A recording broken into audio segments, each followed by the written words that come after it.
Here we go. Good afternoon. We are here in Texas, actually. I'm so excited in San Antonio, Texas, to welcome another legacy leader in our series of legacy leadership. We're building community and learning and growing from leaders who are in their community, working, and just having role models available to share their insight during this time about what's going on in their world and just give some advice and some tips. So I thank you so much for your time this morning. If you could just please introduce yourself. I know you, but tell the audience your name, your position, what you're doing, and what area you're working in. Sure. So my name is Ashika Dooley, and I am an OBGYN board certified. I also did a fellowship in female pelvic medicine. So essentially, I'm a women's health expert. I am active duty Air Force. I've been in the Air Force for 20 years in San Antonio, Texas. And I take care of women. I just love taking care of women, mentoring other younger physicians, and really helping our community to thrive. That is awesome. And I am a part of her wellness challenge that she is doing right now. Yes. Can you tell us a little bit about that challenge? Yeah, so the wellness challenge really is about helping women to reset. So many women that I see in my office think about, dieting and wondering why they can't lose weight, especially as they are getting older, like over their 30s. And so the wellness challenge is really to show women how to do it differently, how to lose the weight permanently, and empower them to know that when they take the proper steps, the weight can come off, the weight can stay off, and you don't have to remain on this crazy, up and down cycle. Like, it doesn't have to be that way. And It can be done quite simply. Yes, yes. I am excited about that. And one of the things that I've been doing is just trying to connect with people just to stay motivated, stay with some kind of structure in my life and having some sense of routine. So thank you for doing that. That's just awesome that you're reaching out and building community in that way. Yes. So what have you been thinking about as the crisis continues to unfold? I have been thinking about how I need to, do things differently in my own life. It really has given me the time and space to just really stop and reevaluate what's most important for me, for my family, what I want to be teaching and showing my kids on a day-to-day basis. I think in general, the world moves at such a fast pace that we never have time to really evaluate why we do things and think, is that something I really want to continue doing? But this crisis has forced us all to stop. And so all the things that we thought were important, all the things that we were doing just kind of on autopilot, so many of those things were just taken away from us immediately. But it allowed us to see, is this something that I want to go back to? When the world kind of goes back to normal, what are the things that I want to put in place and do differently for me and my family? Absolutely. I think I can definitely relate to that as an administrator. It's just usually such a busy schedule that you don't really prioritize at home so much as you want to. And even in your work days, just considering that self-care in terms of a lunch break or different things like that. So yes, I think that the stillness has allowed for a lot of reflection. And when I think about the work that I do with restorative practices, it really does encourage any person, any stakeholder, whether it's a student or a staff member or a parent, to really reflect about everything they're doing, every interaction they're having. And I'm so excited to really hear that thread is also kind of what's going on across the country, across the world. Absolutely. So what has been the hardest thing for you? I think the hardest thing for me is just coming to grips with all the things that I was doing that just don't make sense, and then actively making a change. Right now, my husband and I, we have really been kind of line iteming all the things that we did before. And that's kind of easy to do, okay, it's we used to do these 5 things. We haven't been able to do them. Do we want to continue to do them? Do we want to continue to spend money on them? But I think that next step of, are we going to completely change? For us, one of the things we talked about was, even changing schools or the way that we educate our kids. And it's scary still though, right? You know, it's what we did before was natural. We had private school, we loved it, the kids loved their children. But now as we are talking about making a change, that big change is different. You know, even the way that my husband and I are saying that we are going to move forward, and like our family time and all of those things, like actually implementing those changes sometimes is a little bit scary. You know, you're kind of like, do I really want to do that? Like, that's a major thing. Like, we're going all in and we're not going to be able to, you know, turn back. So I think sometimes, you know, it kind of takes your breath away. And sometimes you're like, okay, I think it's going to be okay though, you know? I definitely agree. Do you feel that you've being definitely more intentional and more mindful? Yeah, I think I am. But I think also when you do that, um, sometimes you don't want to overthink it. And I think that's also the place that you get. And right now you have so much time to think. And I'm definitely type A. I like to think of all of the pros and all the cons, and I'm trying to weigh them out. But at some point, like, you just have to make a decision and then just be okay with whatever that decision brings, and just be like, we'll be fine. We'll figure it out. And so that's kind of now the next step is like, let's just make a decision. Let's just try something different. And sometimes trying different is hard because we all like comfort. We all like what has worked so far. And sometimes it's not that it wasn't working, right? But sometimes it's just, let's just try something different to see if it'll be better. Or just, you know, will it benefit us more? Will we learn something different than just doing it the same old way just because? Absolutely. I was in a webinar yesterday sponsored by the International Institute of Restorative Practices, and they were Mhm. talking about self-kindness and self-judgment, common humanity versus isolation, mindfulness versus over-identification, and how important it was for us as individuals during this time to understand, one, yes, we're in a crisis, but two, Mhm. having some grace. One of the things I did is Yeah. enroll in a lot of different women's groups like yours. And one of them that I was on recently talked about having a pace of grace. And I feel like we have to in our community, in our jobs and Yeah. working, we really have to be mindful of how we're operating and being very reflective. But I like hearing you say not overthinking some things. And sometimes we can do that as well. Yeah. So, what are some things besides the wellness group that you've started that you're doing? Because a lot of people are feeling like things are out of their control and they're struggling with being still and all the restrictions. I'm sorry. So, what are Mhm. the things that you're doing that are positive that maybe someone else is already doing, or maybe someone is not doing that maybe you can share with them that are in your control? I have really tried to get back to exercising daily, which I think I did long before I had family and kids. Like back in college, that was something where I felt I had a lot of free time to do. And then over the years, you know, that time just kind of slipped away. But I've been very intentional about pulling that back into my daily schedule.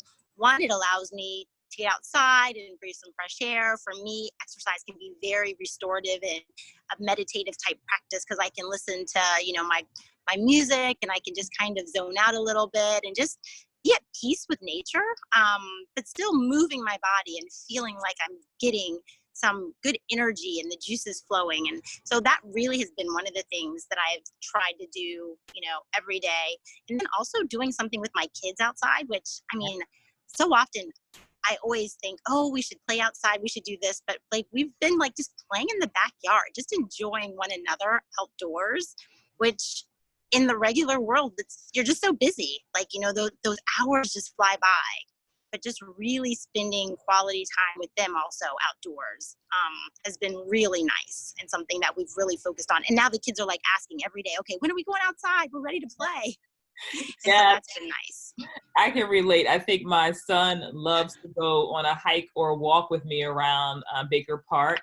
And then Mhm. just seeing the kids, like you said, out back, just with Yeah. like bubbles, you know, blowing Yes. bubbles and hearing the laughter and excitement and enjoy and just the little things. I think there's definitely going to be a sense of appreciation for the little things coming out of this, which is Absolutely. phenomenal. So, What advice do you have for parents or students or youth? I know, with the restrictions and a lot of the school districts, unfortunately, can't have that direct contact for obvious reasons with students. But do you have any advice for students, number one, and their mindset, or any advice for parents who are raising children?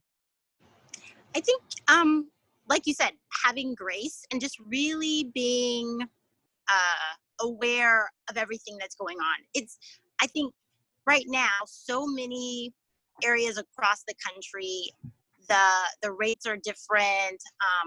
How many people that are turning up positive and all that, like you can't compare a New York to a San Antonio. And so there is no standard of what you should and shouldn't do, but I do feel like people really need to continue to like social distance. You need to be wearing your mask, you need to be washing your hands, um, and in a way that protects you, right? Like, because it's really about, even when I talk to my kids, I'm not trying to scare them.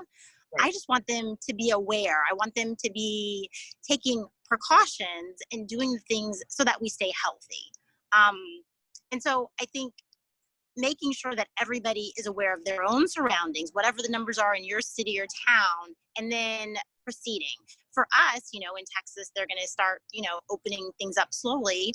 Um, I personally am very conservative, and so I still, have had my kids at home. My mother lives with me. She's over 65. So we are very conservative in our house because I feel like we have some high risk groups in our own home. Right, And right. so for me, like my husband and I are the only ones really that go to the stores and we are masked up and all of that.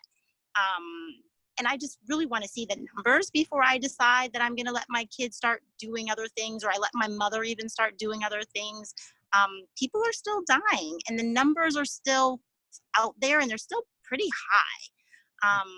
And I think that we can't forget history. Like with the Spanish flu, there were 3 waves of that flu. And so just because the numbers are going down, we don't know if that's going to be the curve. And so we don't want to put ourselves, and I personally don't want to put my family in a situation where I don't know what to do. There is no vaccine, there is no cure, there's nothing that I can do if they get sick. And so I want to just as much as possible prevent them from going through any unnecessary harm.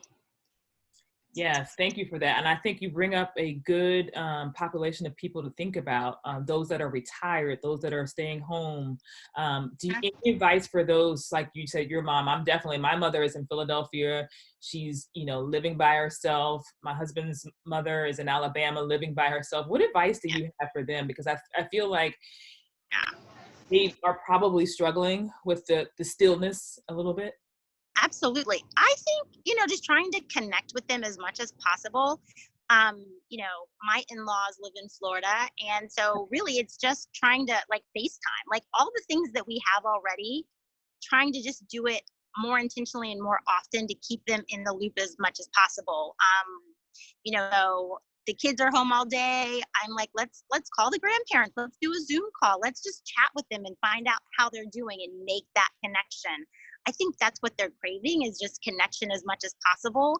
And usually we talk maybe, once a week, but now like every day, even if it's for a couple of minutes, like everybody loves just for somebody to call and check on them. Even if it's just like, hey, I just wanted to say hi, you were on my mind. It doesn't Right, take much to exactly. do that. Yes. And just that little bit is a game changer. For us, for the in-laws, we call and say, okay, what do you all need? What can we do? Can we order things for you? How can we get things sent to the house? How can we limit you having to go outside? So just offering for people on your street or people in your family, especially if they're the high risk groups, how can you help just make that transition easier for them? If I'm going grocery shopping, it's easy for me to pick up groceries for my neighbor too. And then I can just drop them off at your front door. Like there are little, very simple things that you're already doing that it's easy to just add in a little bit more to help the person near you. Absolutely.